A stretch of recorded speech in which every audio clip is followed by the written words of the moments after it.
আসসালামু আলাইকুম, কেমন আছেন সবাই? আজকে আমাদের আর্জেন্টিনা ভক্তদের পক্ষ থেকে বিরিয়ানির আয়োজন করা হচ্ছে। সবাইকে রাত 11:30টার দিকে দাওয়াত রইলো চরপাড়ার মোড়ে। সবাই চলে আসবেন। দেখতেই পাচ্ছেন এখানে আমাদের রান্না-বান্নার কাজ অলরেডি অবশ্যই 7 আপ শুরু হয়ে খাচ্ছে। গিয়েছে। দেখুন 7 আপ দিচ্ছে। আমাদের বন্ধুদেরকে 7 আপ খাইতে দিচ্ছে। কিন্তু বলে 7 আপ ব্রাজিল না। ভক্তরা চাইলে 7 আপ খাইতে আসতে পারেন। আপনাদের জন্য সম্পূর্ণ ফ্রি। তো সবাই চলে আসবেন। আশা করি আজ রাত 11:30টায় বা 11টার দিকে যে টাইমে পারেন, যত দ্রুত পারেন চলে আসবেন। আমাদের এখানে খাবার দাবারের 7 আপ। ব্যবস্থা আছে, কোনো সমস্যা নাই। ব্রাজিল ভক্ত হলেও কোনো সমস্যা নাই। আমরা নিজে আপ্যায়ন করে আপনাদেরকে খাওয়িয়ে দিব।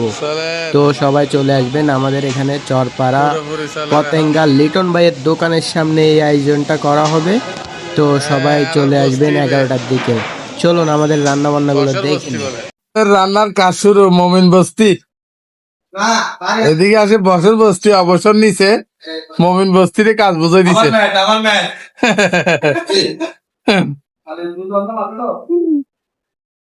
একসময় মাইজে হয়তো খেলা বাদ দিব না, এই আর্জেন্টিনার খেলা রাতি এখন বাদ দাদা আর্জেন্টিনা খেলা বাদ দাদা না লাতিয়ে দুবার এক টাকা আর্জেন্টিনার খেলা হয়তো বাদ দিয়ে খেলা বাদ নোদের খেলা বাদ না দেয় ইয়া ভালো হইতে লাগো বলে খেলা বাদ না দেয় ইয়া তো খেলা বাদ দাদা দেই দি আই দেখি তোরা বাদ বিরিয়ানি বিরিয়ানি